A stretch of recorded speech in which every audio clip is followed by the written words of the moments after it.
Eu me chamo Lucas, eu sou enfermeiro aqui no Hospital Geral de Promissão e durante a pandemia eu atuei no pronto-socorro Covid. Para ser sincero, no início nós acreditávamos que não seria a proporção que o Covid foi, né?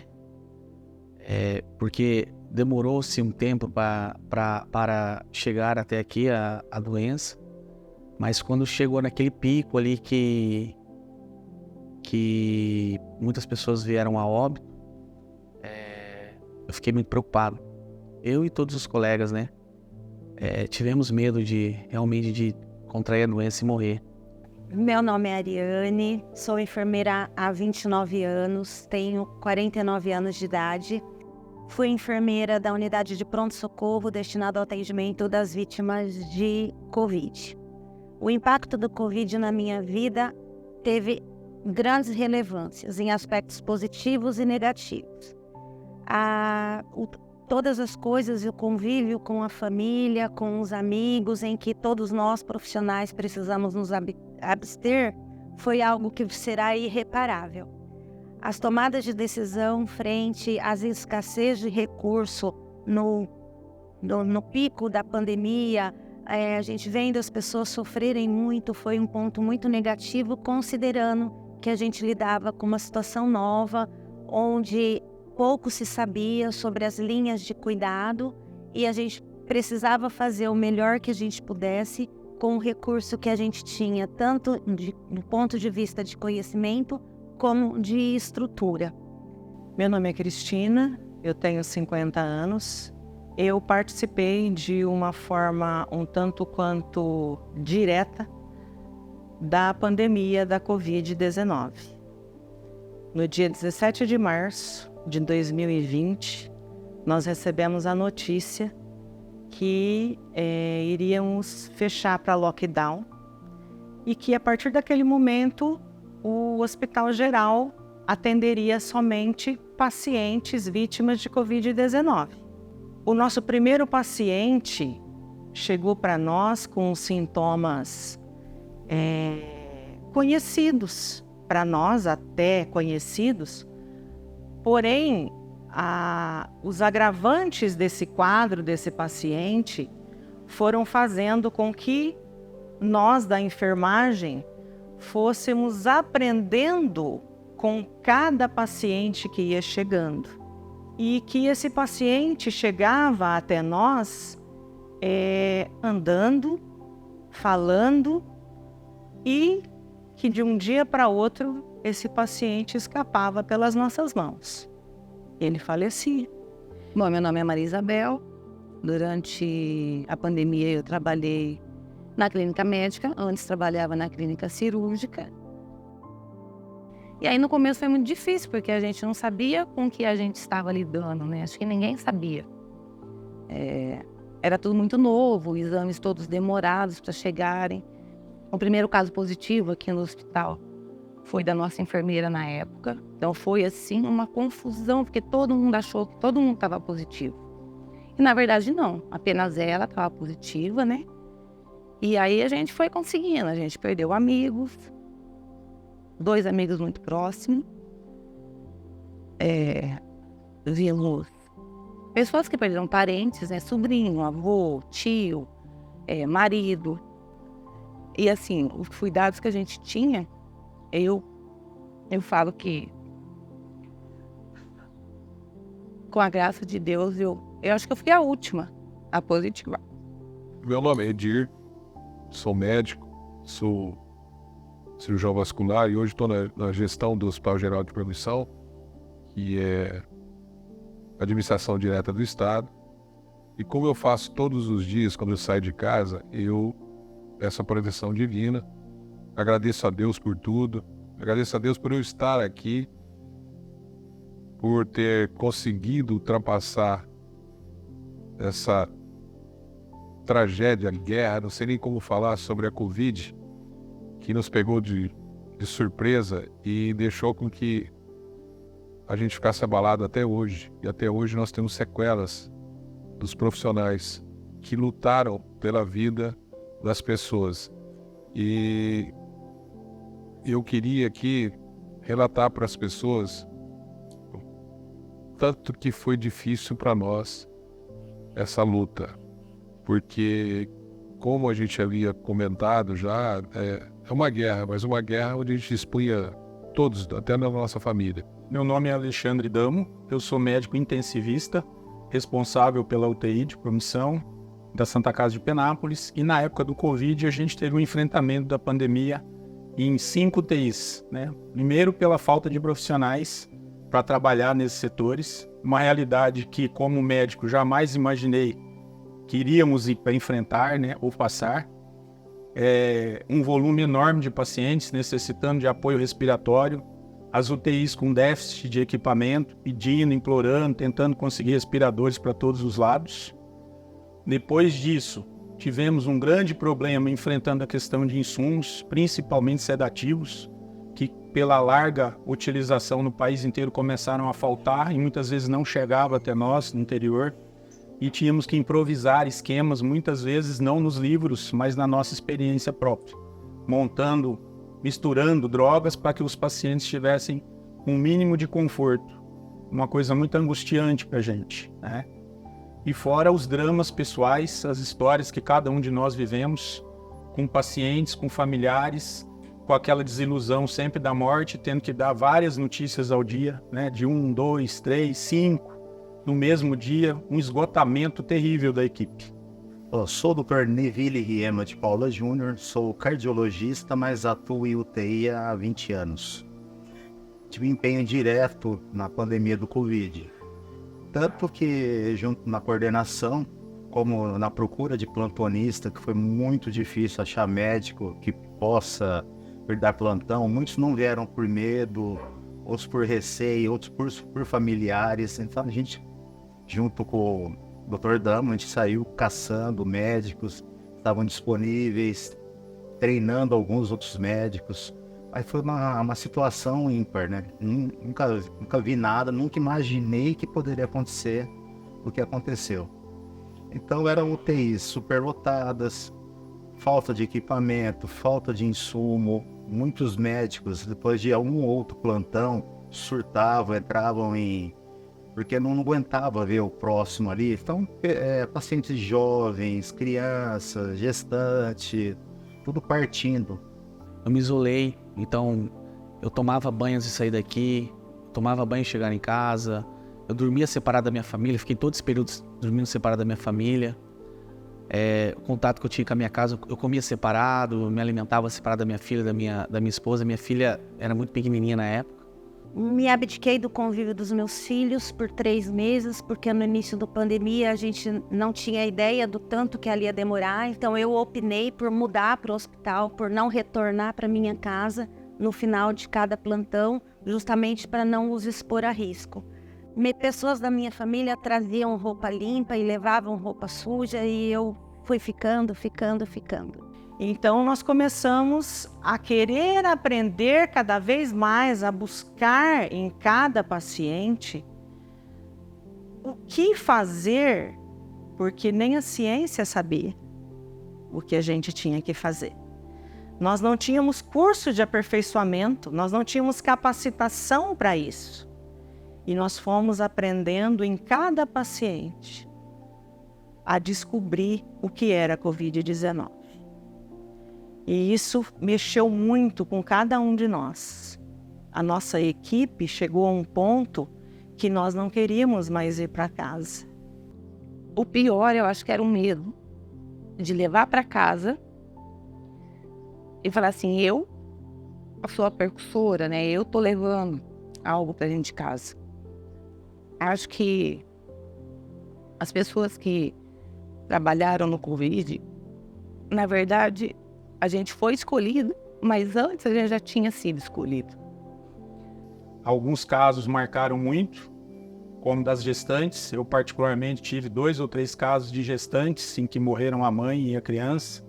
E um drama terrível de falar isso para os pais, para o marido, para todos os envolvidos. E outra situação muito marcante foi a de tratar os colegas. Eu particularmente tive 2 colegas muito próximos, inclusive um que se voluntariou, apesar da idade, ter mais de 60, de continuar trabalhando para ajudar os casos na UTI, e acabou sendo entubado por mim num plantão meu e veio a falecer uma semana depois. Então foram situações que, como médico, jamais imaginei vivenciar e que com certeza marcaram a gente pelo resto das nossas vidas. O que me recordo muito, eu tenho várias promessas, né? Doutor, quando eu sair daqui, vamos fazer isso, vamos fazer aquilo. Então, se eu fosse contar de churrasco marcado, hoje eu tinha uns 30 para ir, mas não foi nenhum. Então, isso é muito frustrante. E aquele problema maior, o plantonista, depois de 2, 3, já ligava chorando, falou, não quero mais dar plantão, não sei se eu quero ser médico mais. Então isso aí mexeu muito com o emocional nosso e a cabeça saiu judiada. Tanto aqui como na UTI de Lins, que eu dou plantão na UTI de Lins, e aqui o hospital fez de tudo para que a gente podia atender a demanda toda que vieram aqui no hospital. E muitas das vezes me chamou a atenção de pegar colegas, enfermeiros, auxiliares e técnicos chorando. E muitas das vezes a gente fazendo oração.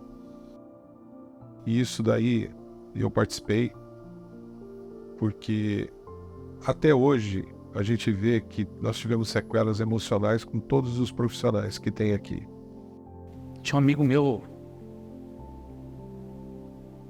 Ferrazone. O cara, porra, isso do cara foi trabalhar.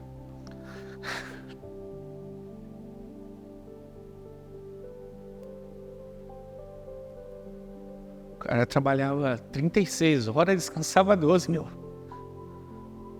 Cara, fenomenal, gente boa. Ele veio passando mal aí. E ele não quis nem ficar internado. Ele falou, não, cara, eu vou tratar em casa, pelo amor de Deus, não, vou ficar aí dando trabalho pra vocês, falou desse jeito ainda. E ele foi embora pra Lins, e ele trabalhava aqui. Daqui ele saía à noite, ia pra trabalhar na UTI, lá no São Lucas. No outro dia ele pegava o Clemente Ferreira, cara. Aí no outro dia ele ia trabalhar, ia descansar. E à noite daquele dia ele ia descansar. No outro dia ele voltava a fazer mais 36 horas, cara. O cara tinha 3 empregos, cara. 3 empregos. Dentro de um hospital, a enfermagem se torna uma família.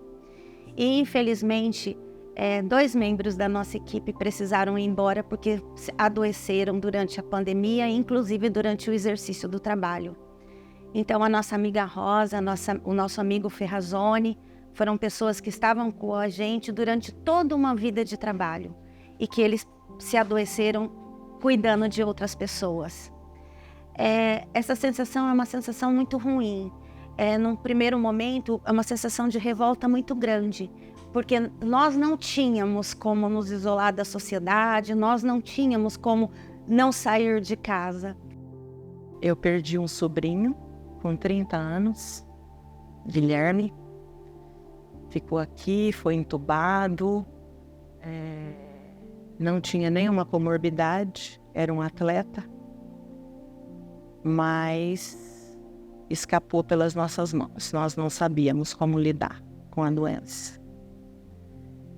Se a gente parar para pensar tudo que a gente passou, tudo que a gente viveu, a gente chora, a gente tem a nossa caixinha, né? Eu falo que todo mundo tem a sua caixinha de segredos e às vezes é melhor deixar tudo nessa caixinha. A gente viveu situações assim que a gente não quer reviver novamente, né? Porque foram momentos muito difíceis, momentos que a gente imaginava que ia acontecer em qualquer lugar, menos aqui. Onde a gente via todos os leitos ocupados, todas as redes de oxigênio ocupadas, e a gente pedia a Deus para que não chegasse ninguém que precisasse de um oxigênio, porque a gente não sabia o que a gente ia fazer, porque não tinha onde ligar, não tinha mais o que fazer. Depois de a gente ter óbito, ensaca e lacra corpo e leva corpo, a gente começa a ficar até frio, né? A gente começa a ver tanto sofrimento que depois a gente para de compadecer das pessoas. E depois a gente coloca a mão na consciência e fala, nossa, a gente parou de sentir pena de tanto a gente ver sofrimento. Eu acho que isso também é uma forma... é quase ficar doente, né, cara? E uma das tentativas disso foi um projeto, quando a gente teve um acompanhamento psicológico, um psicólogo veio, fez várias reuniões, teve um atendimento individualizado. E tentamos até, através de um psicólogo, a gente tentar ajudar. E vamos tentar ajudar cada vez mais, porque não é fácil. Vocês não têm noção do que é você dedicar, como esses profissionais se dedicaram de manhã, de tarde, de noite, de madrugada. Muitas das vezes sem comer, não tinham o que comer e a gente correndo atrás. Roupa, não tinha roupa, a gente trocava aquelas roupas, porque falava máscara, não tinha, a gente improvisava tudo. Mas graças a Deus a gente fez o que podia fazer. A falta de leito foi geral, e aqui não foi diferente. No Hospital Geral, a gente tem um padrão de lotação, e na Covid isso extrapolou demais, porque os pacientes chegavam e nós não tínhamos aonde pôr. A gente tinha que colocar uma cama na parede e colocar uma cama encostada na outra para atender o paciente. Então, assim, foi um período muito difícil. Então, assim, muitas pessoas, muita procura, muita gente com medo, né? Como eu falei anteriormente. Isso marcou muito a vida da enfermagem dentro do ambiente hospitalar. Nós não somos mais as mesmas pessoas. Não tem como nós sermos as mesmas pessoas. Até mesmo na convivência familiar, nós não somos mais os mesmos. Nos tornamos pessoas mais frias, porque muitas vezes nós tivemos sim que agir friamente, porque o paciente segurava nos nossos braços e implorava pela vida. Eu não quero morrer. E nós tínhamos muitas vezes que dizer a ele, tá tudo bem. E não estava tudo bem. Nunca esteve bem. Foi muito triste. Isso marcou muito, isso mexeu muito com cada um de nós. Hoje a gente vive um dia após o outro, porém, muitas vezes nas nossas noites a gente vai sempre lembrar da carinha daqueles pacientes implorando pela vida. Positivamente, eu aprendi muito sobre como nada do que eu acreditava que era importante era de fato importante. Porque durante a pandemia eu vi pessoas de diferentes condições de saúde, de diferentes condições sociais, de diferentes gêneros, de diferentes raças, serem acometidas pelas mesmas condições, evoluírem do mesmo jeito e acabarem do mesmo jeito. Então, acho que ensinou a gente a amar mais. Não deixar chegar numa situação dessa para pedir perdão. E acho que o que a gente passou, a gente vai carregar por essa vida. Não tem como falar e não falar. Eu acho que a mensagem que eu, pelo menos, tirei disso tudo é que o mundo carece muito de humanidade. As pessoas, obviamente, tudo que é novo, tudo que assusta, tudo que mata, gera um preconceito muito grande. E a gente via isso, inclusive, com os colegas médicos, né? Nós trabalhando lá, tendo preocupações com as nossas famílias, muitas vezes chegávamos em alguns locais e as pessoas saíam ou comentavam o que nós estávamos fazendo lá, com medo de pegar a doença. E os pacientes em si também, né? Muito solitários, sem visita, e muitas pessoas às vezes correndo disso. Então, assim, eu acho que o hospital, principalmente nos setores de UTI, onde a solidão impera por ficarem sozinhos, carece muito de mais humanidade. O mais importante, simplificar a vida. Então, muitas pessoas que tinham muito dinheiro, carro, bens, viram que, às vezes, um simples respirador, a falta de oxigênio era o bem mais precioso. Então, é simplificar a vida. Então, hoje, a gente vivendo, respirando, vale muito mais do que qualquer bem que a gente venha alcançar, que venha adquirir. Eu agradeço a Deus, todo dia eu chego, agradeço a Ele por tudo que Ele fez, Ele faz por nós e continua fazendo. E agradeço a todos os profissionais. E vamos continuar a luta, porque essa luta não para. E a gente tem que continuar. E espero, e Deus sabe, põe a mão para que não aconteça de novo o que aconteceu.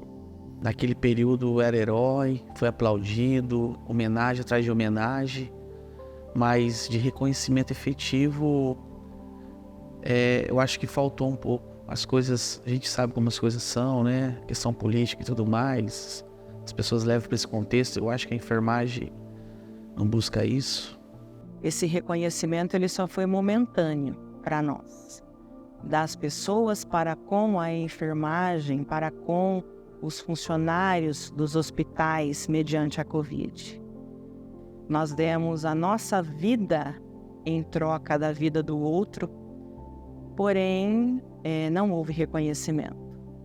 Não houve o piso nacional da enfermagem. Isso desestimula muito a gente por tudo que nós passamos. Na época eram vistos como se fossem heróis. Mas na verdade não, a gente continua não tendo o respeito adequado que a gente merecia. A gente poderia ter pegado licença, poderia ter saído, mas a gente continuou do começo ao fim. Sem dúvida nenhuma, o impacto emocional foi muito decisivo na minha vida. Hoje eu sou uma profissional, continuo trabalhando, dou aula, mas eu me tornei uma paciente que faz acompanhamento psicológico, que precisa de medicação para controlar crises de ansiedade. Eu acho que você valorizar, e principalmente valorizar financeiramente a enfermagem, para que o profissional deixe de ter 1, 2, 3 empregos, né? Para que ele tenha um bem-estar e isso mentalmente traga benefícios para ele precisava ser valorizado. O hospital, aquela cena de guerra, a gente acabou. Muitas das pessoas já viram quando soltaram a bomba em Hiroshima, destruiu aquela cidade, e hoje você vê a cidade que é hoje. Então isso daí é um aprendizado para a gente. Então o Hospital Geral hoje, a gente luta para isso. Então a gente mudou toda aquela imagem, o hospital é uma outra pintura, todo o ambiente, inclusive eu estou colocando, não sei se as pessoas já viram, estou colocando e vou colocar mais vasos de flores e ornamentação no pronto-socorro para quebrar aquela coisa assim, vou para o hospital, porque esse é um ambiente que nós estamos acostumados, mas vocês não estão acostumados. Mas eu quero que vocês se sintam bem aqui e não se sintam mal. Então essa é uma das coisas que nós, o Hospital Geral, estamos fazendo, mudar esse ambiente. Nós estamos fazendo tudo isso e vamos homenagear os mortos por Covid na entrada do hospital, que isso é uma coisa que eu já tinha falado, que é em respeito a essas pessoas que partiram nessa guerra, que graças a Deus a gente conseguiu vencer. Quando a gente era novinha, falava assim, na minha época, da avó, da tia, aconteceu isso em tal ano. E aí nós somos a história daqui uns 30, 40 anos. E de alguma maneira vai servir para mostrar para as pessoas que em algum lugar, o Brasil também fez parte de uma pandemia onde perdemos muitas pessoas, mas a gente conseguiu passar e a gente está aqui, tocando a vida.